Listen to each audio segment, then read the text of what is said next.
बिल्कुलु in time असां city court जे अदालत ॾाढो मौजूदु आहियूं, जिते अॼु सुबुह सवेरे ई जेको असांखे इहा ख़बर पई त जेको आहे गनी अमान खे हुनजे ॿिए दोस्त खे सुबुह जो ATC कोर्ट में पेश कयो वेंदो। जिते बि जेको हुनखे पेश न कयो, उनखां पोइ उतां इहा ख़बर पई त उन्हनि खे DJ वेस्ट जी अदालत ॾाढो पेश कयो वेंदो।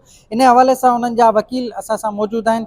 समूरी सूरत हाल ते ॻाल्हि ॿोल कयूं था त उहे छा चवणु चाहिनि। अॼु ताज़ी सूरत हाल इहा ई आहे त असांजा ॿई जेके नौजवान आहिनि उन्हनि वटि इलीगल डिटेन आहिनि। उन्हनि खे कंहिं बि ॿिए केस में जेको आहे कोन ज़ाहिर कयो अथनि ऐं गिरफ़्तारी ज़ाहिर कोन कई अथनि ऐं कोर्ट जे आर्डर उनजे जेके FIRs आहिनि उनखे डिस्चार्ज करण जे बावजूदि हू इलीगल डिटेन कयूं वेठा आहिनि। त मुंहिंजो पुटु उन को दहशतगर्द आहे, मुंहिंजो सिंध यूनिवर्सिटी जो शागिर्दु आहे, मुंहिंजो पढ़ियो लिखियो आहे, हुनजो पंहिंजे कलम सां प्यारु आहे। कोर्ट खे जवाबु ॾेयूं जेके हलिया था वञनि, कोर्ट खे उनजे आर्डर खे जेको आहे त माना ठुकराए माना निकिता हलिया था वञनि। कालाकूं मुंहिंजो पुटु खयूं, पर किथे था लिकाइनि, किथे था लिकाइनि। मुंहिंजो पुटु मूंखे अॼु बि मां कोर्टनि में वेही वेही मूंखे ॾेखारण जे लाइ तयारु न को पेश करण जे लाइ तयारु।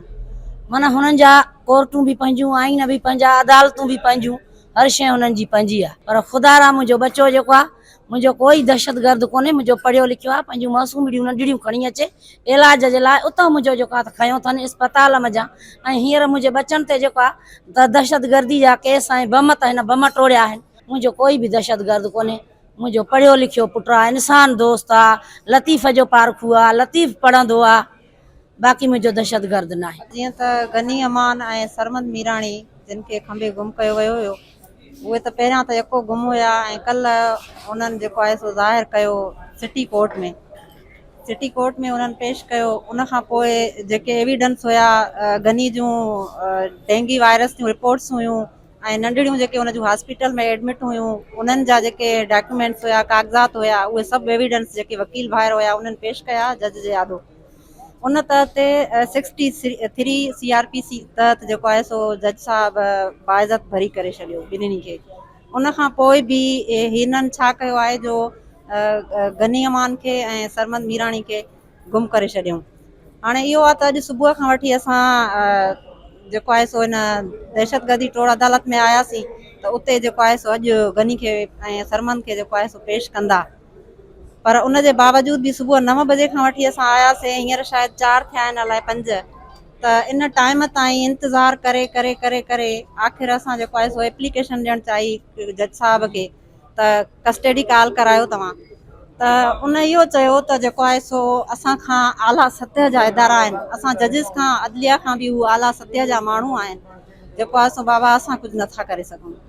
इहो आहे त असांजो गनी बाशऊर छोकिरो आहे, पढ़ियो लिखियो छोकिरो आहे ऐं को बि हुनजो ॾोह गुनाह कोन्हे को। ख़ुदा पाण बि माउनि भेनरुनि वारा आहिनि। असांखे असांजा बचड़ा वापसि ॾियनि, गनी अमान वापसि कनि, सरमद मीराणी वापसि कनि। जी अदा समूरी सिंध जी अदालत में मुंहिंजो केस आहे। 28 तारीख़ ते अल मेमूना हॉस्पिटल मां मुंहिंजे गनी खे खंबे गुम कयो वियो हुयो ऐं राति जो 3 वॻे सरमद मीराणी खे पंहिंजे घरां खंबे गुम कयो वियो हुयो, जेको इलीगल एक्ट हुयो, बग़ैर कंहिं चार्जशीट जे, बग़ैर कंहिं अरेस्ट वारंट जे, धाड़ेलनि वांगुरु हुनखे खणी गुम करे छॾियो। 5 ॾियारा मां मुसलसिल समूरी सिंध समेत सरापा एहतिजाज रहियमि त अगरि गनी ते कंहिं क़िस्म जो को केस आहे, कंहिं क़िस्म जे ॾोह में उहो इन्वॉल्व आहे, त हुनखे पंहिंजे अदालतुनि में पेश कयो, पंहिंजे कानून ऐं आइन जे अॻियां पेश कयो। उनखां पोइ थियो ईअं जो 3 ॾींहुं 1 तारीख़ ते सिजल ते धारा गनी खे दहशतगर्दी जा कलम लागू करे दहशतगर्द करार ॾेई ज़ाहिर कयो वियो। मुंहिंजो सिर्फ़ु हिकिड़ो सुवालु आहे त मां कूड़ी थी सघां थी, समूरी सिंध कूड़ी थी सघे थी, छा MNST, वर्ड सिंधी कांग्रेस, इंसानी हक़नि जूं दावेदार जेके तंज़ीमूं आहिनि, जिन इहा डिमांड कई त गनी जी जेका किडनैपिंग हुई उहा इलीगल एक्ट हुयो, हुनखे पंहिंजे नंढड़े जे इस्पताल मां खंबे गुम कयो वियो आहे, जेको गैर कानूनी ऐं गैर आइनी अमल आहे। उनखां पोइ कल्ह कोर्ट में कानूनी तहत इहो थियो जो हुनखे कोर्ट में पेश कयोसीं। 2 खां 2.5 कलाक आर्ग्यू हलिया आहिनि। उन जे बावजूदि हिन अदालत, हिन मुल्क, हिन कानून, हिन आइन जे तहत हिन अदालतुनि जे जज इहो वाज़िह बयानु ॾिनो ऐं बाक़ाइदा हुन रिटन में बि ॾिनो ऐं ओरल में बि ॾिनो त गनी ते कंहिं बि क़िस्म जो को बि केस कोन्हे को ऐं हुनखे बाइज़त बरी कयो वञे। पर मां चवां थी हिन अदालत में मौजूद हिक ॿिए जा जेके पंहिंजा आहिनि उहे ई उन्हनि जे कानूननि खे, उन्हनि जे आइननि खे, उन्हनि जे अदालतुनि खे कोन था मञनि।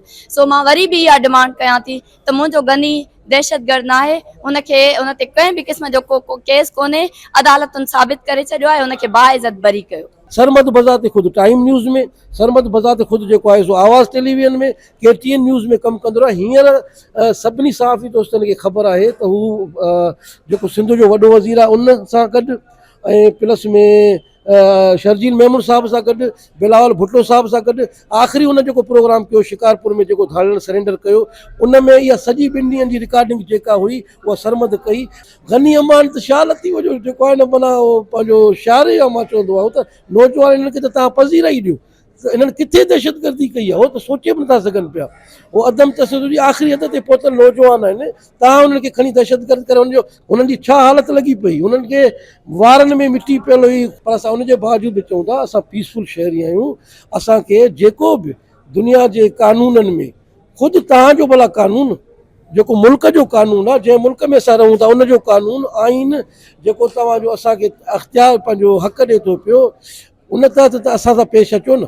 तव्हां खणी आया, गिरफ़्तार कयो, तव्हां जेके एलिगेशन्स आया तव्हांखे साबित करिणो हो, छो त साबिती जो भार तव्हां ते हूंदो आहे, उहो कोर्ट में साबित थींदो आहे। तव्हां पाण तय न कंदा, कोर्ट में तव्हां साबित न करे सघिया, तव्हां कोर्ट मां आर्डर जेको आहे उन जे रिलीज़ जो उन खे क़बूल करण जे बजाए खणी विया। अॼु तव्हांखे ATC में तव्हां चयो पेश कयो, तव्हां न कयो, तव्हां ATC में उनखे पेश न करे वरी तव्हां कंटेम्प्ट ऑफ कोर्ट बि कयो आहे ऐं कानून जी भञकड़ी बि कई आहे, इंसानी हक़नि जी लताड़ बि कई आहे। ऐं असांखे ख़दशो आहे त सरमद ऐं गनी अमान जी हिन वक़्तु ज़िंदगी ख़तरे में आहे, त तव्हां मुंहिंजे पुटु सरमद अली खे ऐं गनी अमान खे हू पुरमन उनखे पीसफुली आज़ादु कयो। आज़ादु नथा कयो त पोइ असां समूरा जेके टैक्स आहिनि पुरमन एहतजाज जा, कोर्टुनि जे ज़रिए, मीडिया जे ज़रिए, ह्यूमन राइट्स कमीशन जे ज़रिए असां सभिनी वटि वेंदासीं ऐं सॼी दुनिया खे असां अपील कंदासीं। ऐं थी सघे थो असां पोइ पंहिंजे ॿारनि समेत को इंतिहाई क़दम खणूं। तव्हांजे हक़ में बहितरी इहो आहे, ॿियनि कारवाइनि खां बचण जे लाइ नौजवान खे असांजे हवाले कयो, उन्हनि खे आज़ादु कयो। कानून तदा इहो ई थो चवे त जेकॾहिं तव्हां इलीगल तव्हां हिकिड़ी ऑर्डर जी माना हिकिड़े मजिस्ट्रेट जे ऑर्डर जी, जज जे ऑर्डर जी त तव्हां भनकड़ी कयो था त उन्हनि खे सज़ा मिलंदी। हाणे ही मां तव्हांखे पहिरियों ई ॿुधायो त ही कानून असांखे ॾियनि था। हिन ATC कोर्ट में बि हिननि खे कोर्ट हिन कस्टडी खे पेश न कयो आहे, वरी DJ वटि अची वरी उन्हनि खे DJ बि हिननि खे रिटर्न थो करे त तव्हां रिवेंज में वञो पिया था त तव्हां हाई कोर्ट में वञो, बाक़ी हिते तव्हांजो कुझु बि न थींदो। ऐं तव्हां भनकड़ी कई आहे त इहा महिरबानी करे त तव्हां हिननि खे बरी कयो ऐं तव्हां हिननि खे रिलीज़ कयो।